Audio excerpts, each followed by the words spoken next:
Imaginez la scène. Une consultation, un patient vous dit une phrase toute simple « Je vais bien ». Mhm. Maintenant, si cette phrase est dite comme ça, d'une voix haute, claire, ferme, bon, le message est reçu, on y croit. Oui, c'est clair. Mais si les mêmes mots « je vais bien » sont murmurés, avec une voix qui tremble un peu, qui monte dans les aigus, là on sait instinctivement que quelque chose ne va pas du tout. C'est ça. Les mots sont les mêmes, mais le message est complètement différent. C'est tout le pouvoir du paraverbal. Et c'est ça qui est fascinant. Le paraverbal, c'est tout ce qui habille le langage. C'est l'intonation, la vitesse, le volume, même les silences en fait. Donc l'idée, c'est de ne plus seulement écouter ce que les gens disent. Exactement, c'est d'apprendre enfin à écouter comment ils le disent. C'est un peu comme une musique, la voix. Une musique qu'il faut apprendre à décrypter. J'aime beaucoup cette métaphore de la musique. Et c'est un peu notre mission aujourd'hui. En s'appuyant sur les travaux de Gilles Besson, on va essayer de décomposer cette partition. Quels sont les outils concrets? Voilà. Comment on fait pour décrypter cette mélodie? Comment elle révèle ce qu'un patient ressent vraiment, parfois même sans qu'il le sache? Et je rajouterais, comment le soignant, lui, peut apprendre à jouer de son propre instrument, sa propre voix, pour soigner. Absolument. Alors allons-y, décomposons cette musique. Bon, pour commencer à lire cette partition, les sources parlent d'une sorte de table de mixage, avec 4 curseurs principaux à surveiller. C'est ça, c'est une très bonne image. C'est la grille de lecture de base. Le premier curseur, le plus évident, c'est le ton, l'intonation. La mélodie de la phase. Exactement. Et l'analyse de Besson est très claire là-dessus. Un ton qui monte systématiquement en fin de phrase, comme si chaque affirmation était une question. Comme un « je vais bien ». Voilà. Ça trahit presque toujours une incertitude, une recherche de validation. La personne demande du regard. Est-ce que c'est bien ça qu'il faut dire? C'est vrai que ça donne une impression de fragilité. Et à l'inverse, l'absence totale de mélodie, une voix toute plate. Alors ça, c'est un signal d'alarme encore plus fort. Un ton qui devient complètement monotone, ce que les cliniciens appellent une prosodie monocorde. D'accord. Ça peut être un symptôme très très marquant de dépression ou d'un épuisement profond. C'est comme si la musique intérieure s'était littéralement éteinte. Il n'y a plus de couleur dans la voix. Plus rien, plus d'élan, plus de vie. Ça me fait penser, vous savez, au téléphone. Parfois, on sent que la personne est soit hyper pressée, soit angoissée, même si elle dit non, ça va, les mots se bousculent.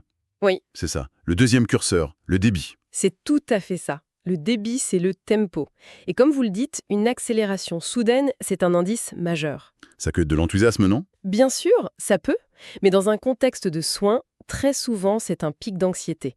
La personne a peur, peur de ne pas être écoutée, qu'on lui coupe la parole, alors elle essaye de tout dire très vite. Et le ralentissement? À l'opposé, un ralentissement très marqué est tout aussi parlant.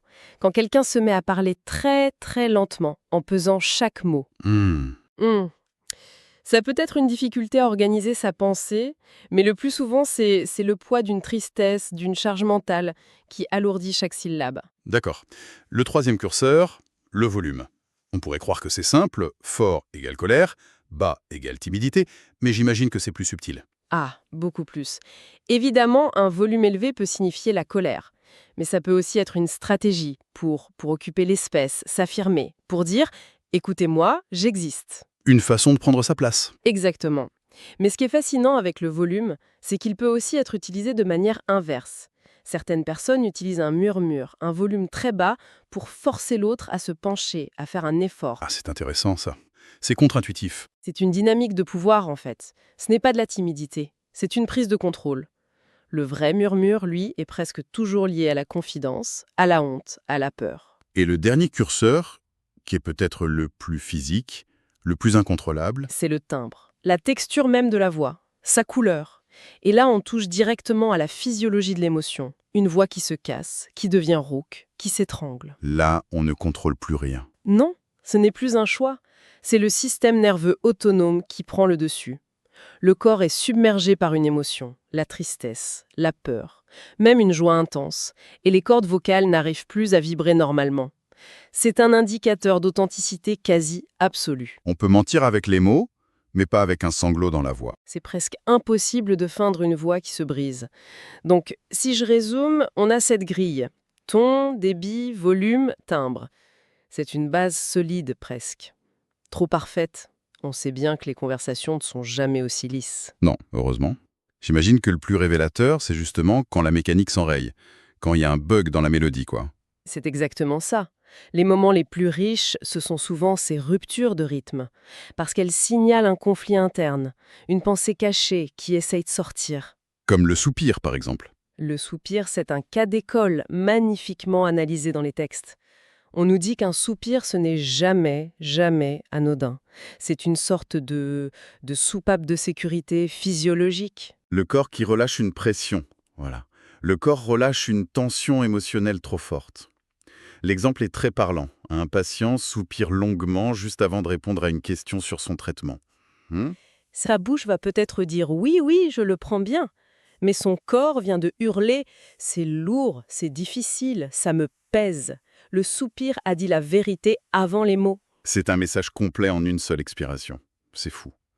Et les petits « eux » qui parsèment nos phrases. Parfois, c'est juste une mauvaise habitude, non? C'est une excellente question. Il y a bien sûr le « e » de remplissage, par habitude. Mais dans un dialogue attentif, si le nombre d'hésitations se multiplie soudainement, Là, il faut être attentif. oui, c'est un drapeau rouge. Ça signifie qu'un processus mental intense est à l'œuvre. La personne n'est pas en train de livrer une information brute, elle est en train de la traiter. De la filtrer, peut-être? Ouais. Soit elle cherche ses mots parce que le sujet est douloureux, soit, et c'est très fréquent, elle est en train de censurer ce qu'elle s'apprête à dire. C'est le bruit du cerveau qui trie, en quelque sorte. Ça ne veut pas dire qu'elle ment, mais qu'elle ne dit pas tout. Il y a un autre phénomène qui peut être très déroutant, le rire nerveux, celui qui arrive au moment le plus incongru quand on parle d'un truc grave. Ah oui, j'avoue que ça peut être mal interprété. On pourrait croire à de la désinvolture. Absolument, et c'est un piège. Ce rire qui semble complètement déplacé, c'est un mécanisme de défense psychologique, classique. Pour se protéger? Oui. Face à une réalité trop angoissante, ce petit rire sec sert à mettre de la distance.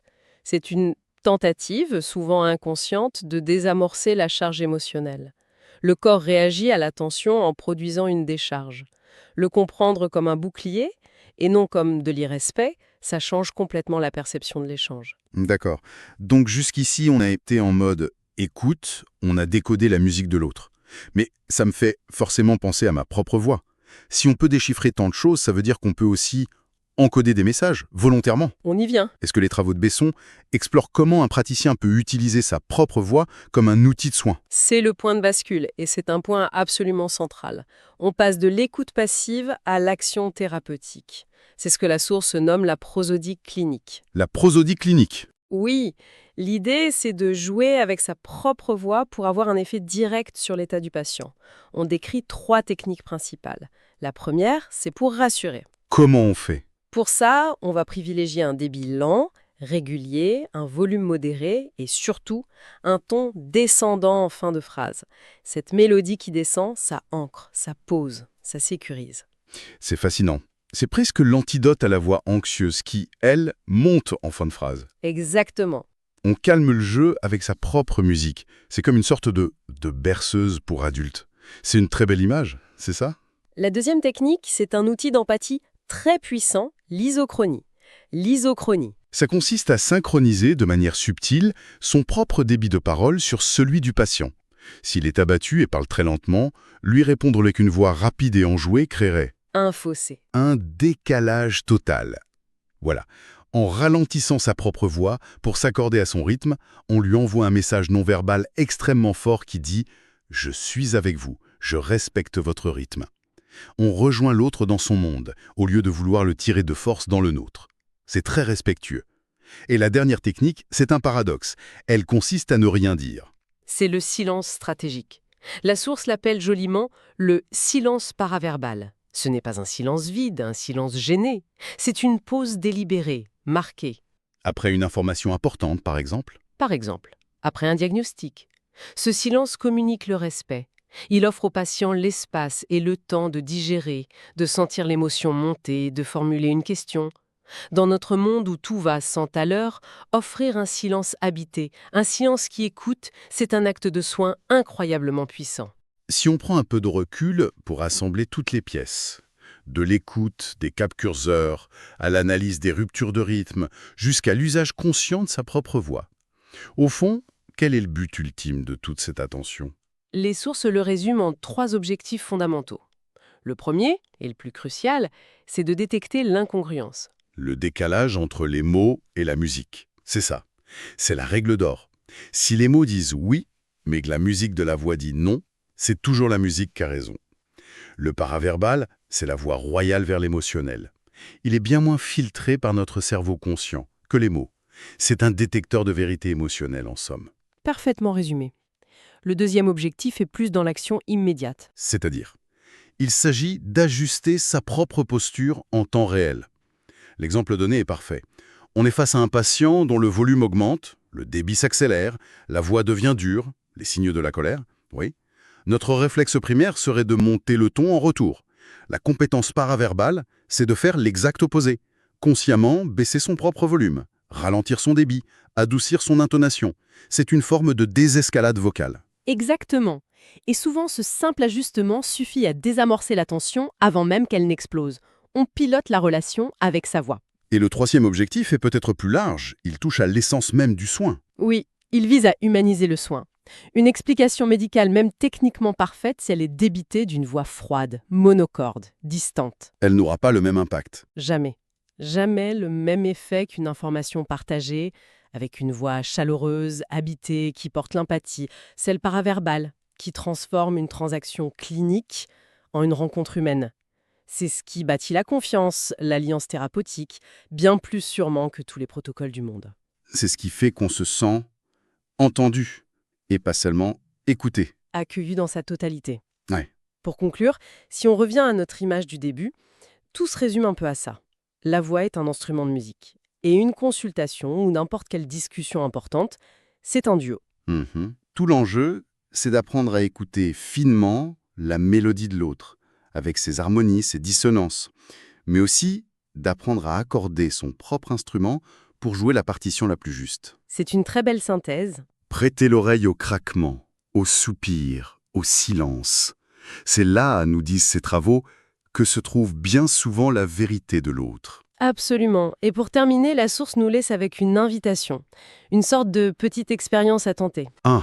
Alors, la prochaine fois que l'on se trouvera dans une conversation importante, que ce soit au travail ou en privé, il est suggéré d'essayer ceci. L'espace d'un instant, fermez presque les yeux, juste pour mettre le visuel en sourdine, et se concentrer uniquement sur le son, uniquement, totalement sur la musique des voix, la sienne et celle de l'interlocuteur. Et la question qui reste en suspens pour chacun de nous, c'est alors, quelle nouvelle vérité entendra-t-on ?